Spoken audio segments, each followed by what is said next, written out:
Kia ora. Welcome to Saturday the 11th of November 2023. Leaves are still falling out of the sky. The weather's absolutely awesome today. Beautiful blue skies, and we can't really tell in here because of all the glare. Probably need to kind of walk in a different direction, I guess, to avoid the sun. But anyway, it is what it is. I'm in the forest, such as it is. Today's ramble. So recently Dawn and I had the great opportunity to, this is through Dawn's homesteading side of things, networking and what have you, to meet up with some of our local, hopefully soon to be friends, in the area who are, working on same ideals, I guess, as what we're kind of adhering to.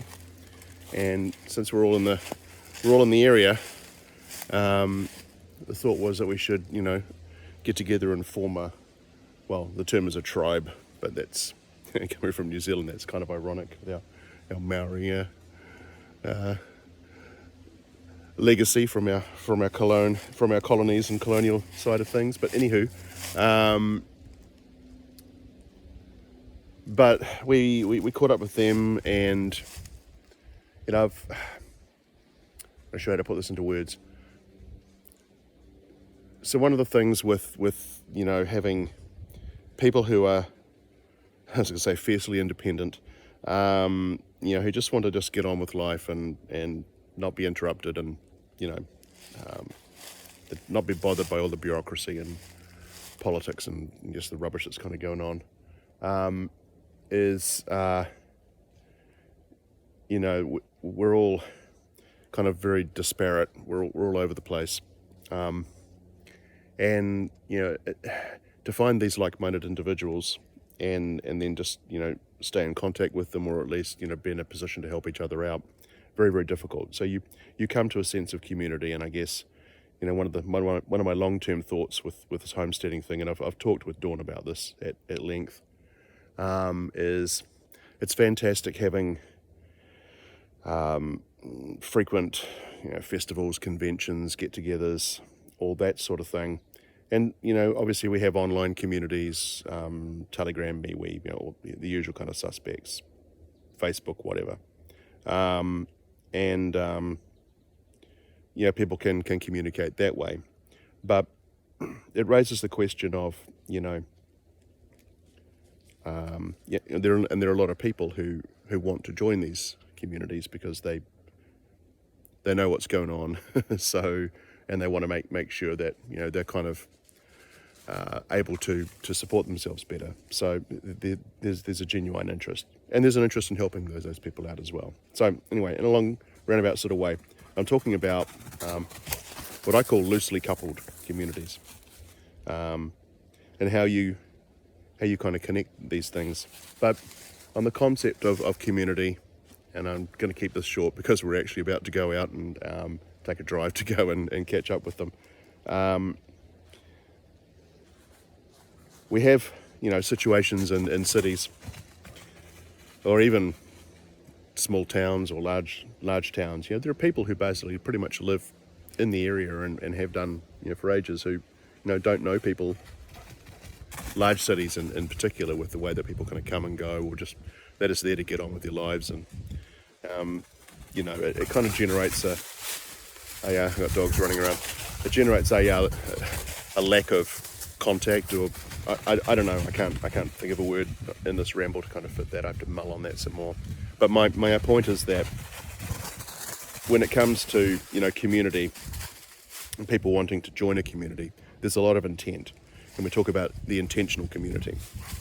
And the intentional community is basically when a bunch of like-minded people have similar interests or shared interests, intend to basically stay in contact and form a community, whether that's online, whether that's face-to-face, whether it's whatever, using whatever medium, legs, cars, or pixels and bits and bytes and bobs and all those things.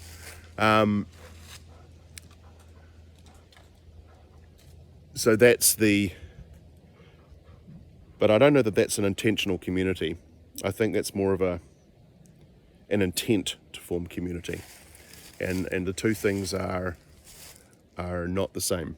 Like the difference between intent, or the intent to form a community, or to do anything really, but in this case I'm talking about our community. The intent to form a community and to actually form an intentional community is commitment. And that means going that extra step to do things that are outside your comfort zone in order to maintain that link and bond, and help strengthen it over time, and build those connections.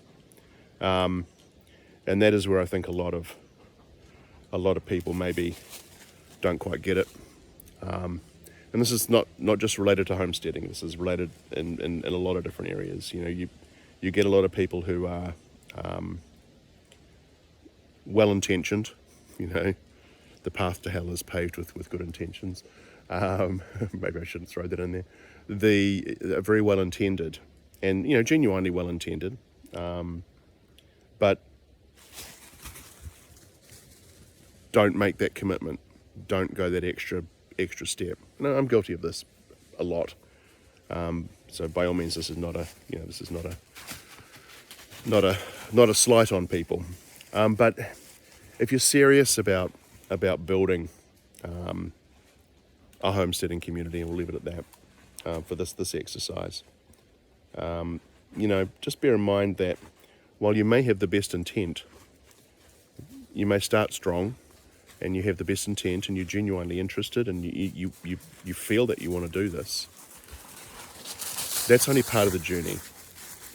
The other part of the journey is the follow through, to demonstrate that you have commitment towards this. And it's not to say that you might find that your paths separate further down the line, but if you're going to make this thing work, you've got to have that extra level of commitment to make it an intentional community.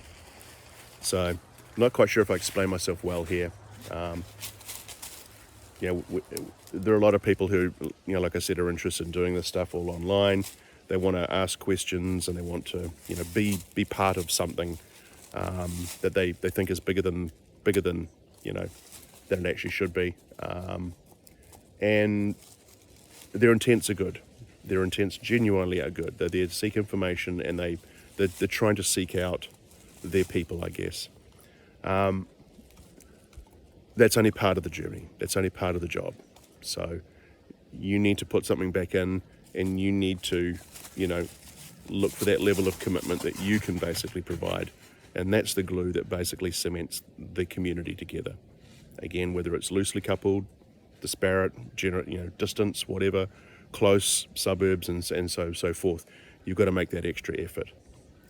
And so I guess I'll finish that with saying, for a lot of people, that extra step is hard, and I get that, and not social anxiety and everything else under the sun, not easy, right? But if you're serious about doing it, and think long and hard about it before you actually start demonstrating intent.